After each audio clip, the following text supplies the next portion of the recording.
All right, this evening we are great to have our good friend and fellow partner George Murray here with us tonight. George is author of the book Hired, Cut Your Time in Half, and he is going to present today on a topic that is going to be of great interest to us on 30, 60, 90-day plan. So George, do you want to take it away?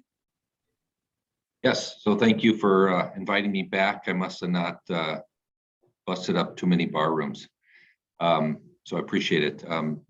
This actually is part of an entire process that for free, you guys can actually go to my LinkedIn and find out the 3 levels of creating a wow factor in the interviewing process. The 90-day plan occurs right around the last stage of the interview process, and it's more of a gut feel.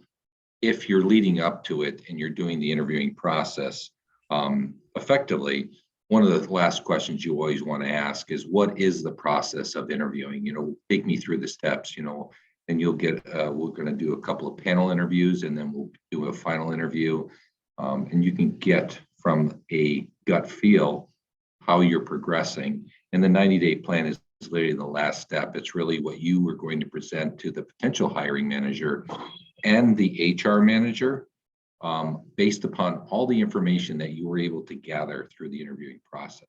And so what I have found is that majority of people that are not following this process, and it takes a little bit of work, but if you are committed and you really want the job and you want to basically be unique and different and stand out, I have found that the 90-day plan is the one that kind of seals the deal.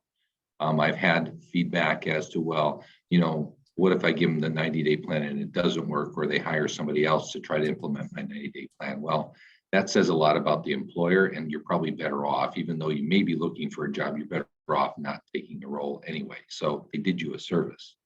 But really, the 90-day plan takes into account all the information, even early as the phone screen, when they basically try to either weed you in or weed you out of the next step of the process.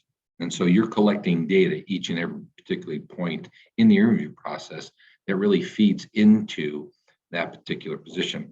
This particular one is really kind of a real life situation. I was actually looking for a chief operating officer job for a company that was a kind of a 50-year-old startup that wanted to kind of take it to the next level. And so this was a chief operating officer position for the company. And this was what I was able to gather both from the hiring manager and several conversations and interviews through the network. So again, it's really your first 90 days and how you would approach your particular job. Now, this is specific to operations, but you can use this type of template for any particular process, whether you're looking for a marketing manager job or you're looking for a production operations manager position. It's really taking the key elements of the particular role and job description and formulating how your approach would be.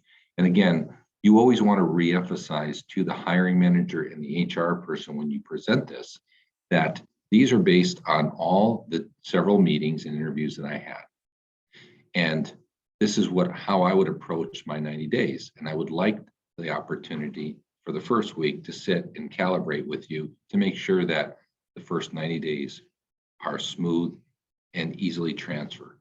So it's basically, you're already creating kind of an onboarding process. And I don't know about you, but not a lot of companies are very versed in onboarding. That's where they particularly struggle to create that. So you're already doing the work, you're already planning, hey, this is how I already would start my first 90 days.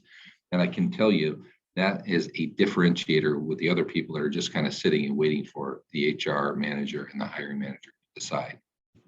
So I'll kind of go into it.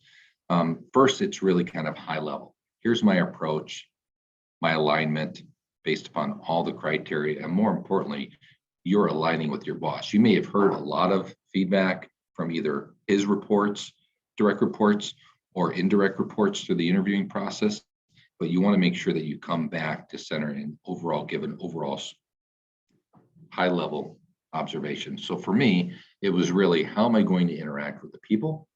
How am I going to turn around and get engaged and understand the products and the customers, as well as how I would be able to service those, And then if I was responsible, in this case, I would be responsible for all of operations, including new product introduction. How would I approach those things? How would I identify what works, what's not working, and kind of my strategic approach in the first 90 days to develop a plan? Because in 90 days, if you're in a leadership role, they're basically looking for your input within 45, 90 days to say, here's all of what I was able to accomplish, and then here's my plan. And your plan really should be the collaboration of the team. This team should have buy-in. It shouldn't be just what you've thought about in the last 90 days, because again, you want to make sure that you're aligned with the group and you're developing a collaborative strategy to execute that. By all means, anytime, please interrupt, because there's only relatively 6-7 slides to this. So if you have questions, definitely interrupt. I know that you said you might want to add them at the end, Alan, but if there's one specific that just doesn't make sense, by all means. So if you take a look on the left-hand side, it basically says, here's what I'm going to do in the first 30 to 60 days, but I'm also going to tell you that based upon the feedback, how I would basically finish out my 90 days. So for this particular position, I would have field tours and one-on-ones. It's very critical for you in any particular position or leadership position is really establishing trust, communication, and one-on-one. And so for me, my particular process is I sit with all my direct reports or potential direct reports, and I ask 3 basic questions. What's going well? What's not going well? And what would you need help from me in this position? And how could I make you successful? Because again, just because you're their manager, it's not all about barking orders. You're trying to understand and how they need support and help. All the way through how you would approach those and how would you turn around and start to create a business process for each individual of your team.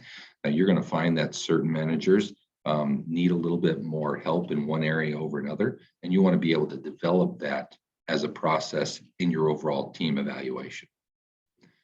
You also want to make sure that you have constant touch points with HR, just so that you're acclimating to the culture of the organization. So one of the first questions I always sit down in the first week with the managers, my peers, as well as my boss, how would you like me to progress? How would you like me to basically attack the first week? Well, just get out there, be present, get to know people, understand the process, understand our products, our challenges, right? So it's absorption. It's basically what my dad said very on in my life that I didn't realize how impactful it was until I was in my 30s. God gave you 2 ears and 1 mouth for a reason. You should listen twice as much as you speak. So that's on the people side. On the customer side, if you are either customer service, marketing, sales, you're going to have either direct or indirect knowledge and experience. How are you going to get up to speed? How are you going to understand customer satisfaction strategies? How are you going to understand how you're going to support sales and marketing? How are you going to support engineering, new product introductions, all those types of things? So how is your cog in the wheel going to be nice and greasy and smooth versus a log jam or an obstacle for them to be having to overcome? You definitely don't want that to happen to yourself. And then, of course, the 90 days is you're basically pulling all this data, both on the customer, the people, and the process side to formulate an overall plan going forward. How would I do after 90 days, maybe making the adjustments? Because again, first of all, anybody that talks about change management and change, no one likes change. Nobody, even leaders. When I ask leaders, well, we need a change manager, I said, okay, so you're making money, you don't want to make money. That's the way I look at it, right? And so every process in every company I ever worked for, and you can see in my LinkedIn profile, I've been in a few, is that they're doing a lot of good things, and they have done a lot of good things. So it's important for you to get an understanding of what is working well, so that you don't go changing something that ain't broke. And then, of course, 90 days, you're pulling it all together. You are putting this plan that this 90 days will help you clarify and define so that you're more successful beyond your 90 days. Because no one wants to be after 90 days looking for another job.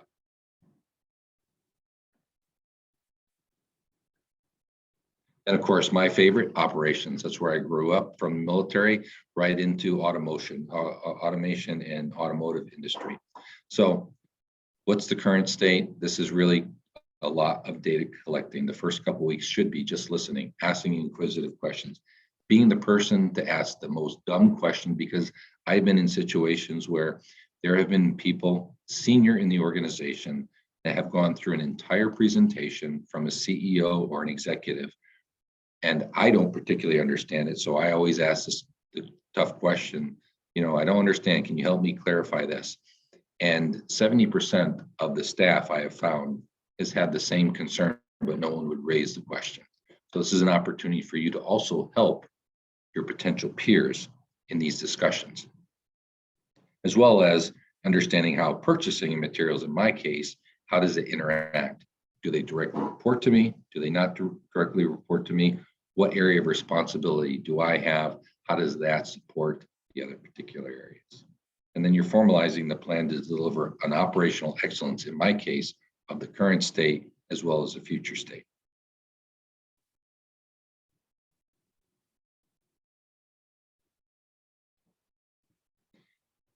And then, of course, I cannot see, excuse me, the topic here. I always have, sorry. I have to go back to that one. So the personal integration plan. So you're basically now at this point, after 60 days, what I always tend to encourage is that it's not you in an office creating a plan in a box.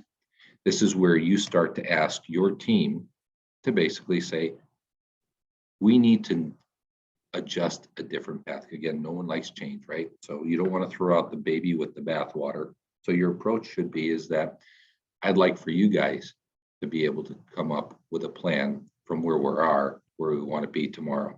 And so what does that look like? Because once you get their input and they start creating the plan with you, you've got more buy-in and more success that will actually happen. So I'll give you an example in my approach. After 45 days, I tend to bring the team together in the staff meeting. And I basically say, we've gone through 45 days, and here's some of the things that I have seen. Good, bad, and things that we need to really address probably critically. And so I always ask them, I said, normally my staff meetings were on Friday because I want them to think about what we just talked about. So it's always, that's how I schedule time. I said, what I'd like for you guys to do, and I know most of you, probably tough because being in operations, you're always on in manufacturing 24/7, even if you're not running a 24/7 operation. I said, I'd like for you guys to leave today and show up on Monday like it was your first day, whether you've been here 10 years, 10 months, or 10 minutes. But I'd like for you to show up, but knowing all the things that you knew, whatever that time frame might be, what would you do differently? What would you what are the 2 or 3 things that you would attack first? What are the 2 or 3 things that you would attack in the mid state? And then long-term, something because maybe it takes equipment. We need to, build equipment. We need to turn around and buy equipment, the lead time, et cetera. But what I would like for you to do is come to me the next staff meeting and present to me in your particular areas. And ironically enough, in every particular process that I've done this, and I've done this in the last 5 positions I've worked for, the team has always come back 99% of the stuff that I would have said.